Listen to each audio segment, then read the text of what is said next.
శరీరం విడిచిపెట్టాక సతీ విరహం తట్టుకోలేక 1000 ఏళ్లు తపస్సు చేశాడు. తపస్సు పూర్తయి కళ్ళు తెరవగానే ఆయనకు కూడా చెమట పట్టింది. ఆ చెమట నుదుటి నుంచి కింద పడుతూ ఉండగా పరమాత్ముడైన శివుడి చెమట కటిక నేల మీద పడకూడదు అనుకుని భూదేవి ఒక సుందర స్త్రీగా మారి టక్కున 2 చేతులు ఇలా పెట్టి కింద పడుతున్న చెమటని తన చేతుల్లోకి సేకరించి కుటుక్కున మింగి తక్షణం గర్భం ధరించి ఓ పిల్లవాడిని కన్నది. ఆ పిల్లవాడు నిప్పులో ఎర్రగా ఉన్నాడు. అందుకని అంగారుడు లేక అంగారకుడు అన్నారు. అంగారకము అన్న అంగారము అన్న నిప్పు లాంటి రంగులో ఉంటాడు ఆయన. అందుకే ఆయనకి ఎర్ర వస్తువులంటే ఇష్టం.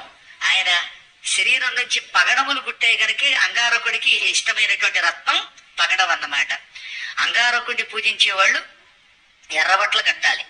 మంగళవారం నాడు పూర్వం ఎర్రబట్టలు కట్టుకుని పూజించేవారు. పూజిస్తే కుజ దోషాలుంటే తొలగిపోతాయి. ఆయన నిప్పు రంగులో పుట్టాడు. ఆయన శరీరం నుంచి పగడములు పుట్టాయి.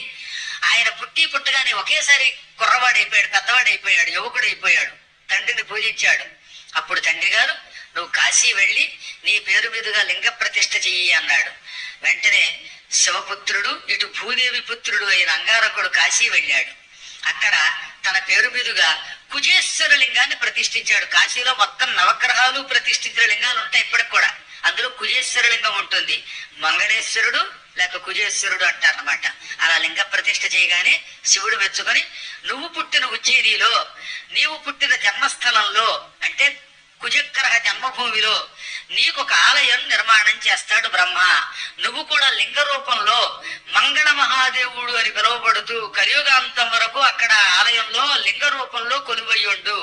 నిన్ను మంగళవారం నాడు అన్నముతో అభిషేకించిన వారికి కుజ దోషములు తొలగించి వివాహం తొందరగా అయ్యేలా చెయ్యి, సత్సంతానం కలిగేలా చెయ్యి అన్నాడు. ఆ తర్వాత కుజుడికి బ్రహ్మ కూడా ఒక ఆలయం కట్టాడు. ఇప్పటికి కూడా క్షిప్రా నదీ తీరంలో కుజుడికి అద్భుతమైన ఆలయం ఉంటుంది. చిన్న లింగ రూపంలో ఉంటాడనమాట కుజుడు అక్కడ. అది లింగ రూపంలో ఉంటుంది కానీ లింగం కాదు, అది కుజుడే. అందుకే అక్కడ వాళ్ళు మంగళ మహాదేవ్ అంటారు. మంగళుడు అన్నా, కుజుడు అన్నా, అంగారకుడన్నా, భౌమ్యుడన్నా అవన్నీ కుజుడి పేర్లే. కు అంటే భూమి. కు అంటే ఏమిటి? భూమి. సంస్కృతంలో జ అంటే పుట్టుట. కుజహ అంటే భూమికి పుట్టినవాడు. అందుకని కుజుడు అన్నారు.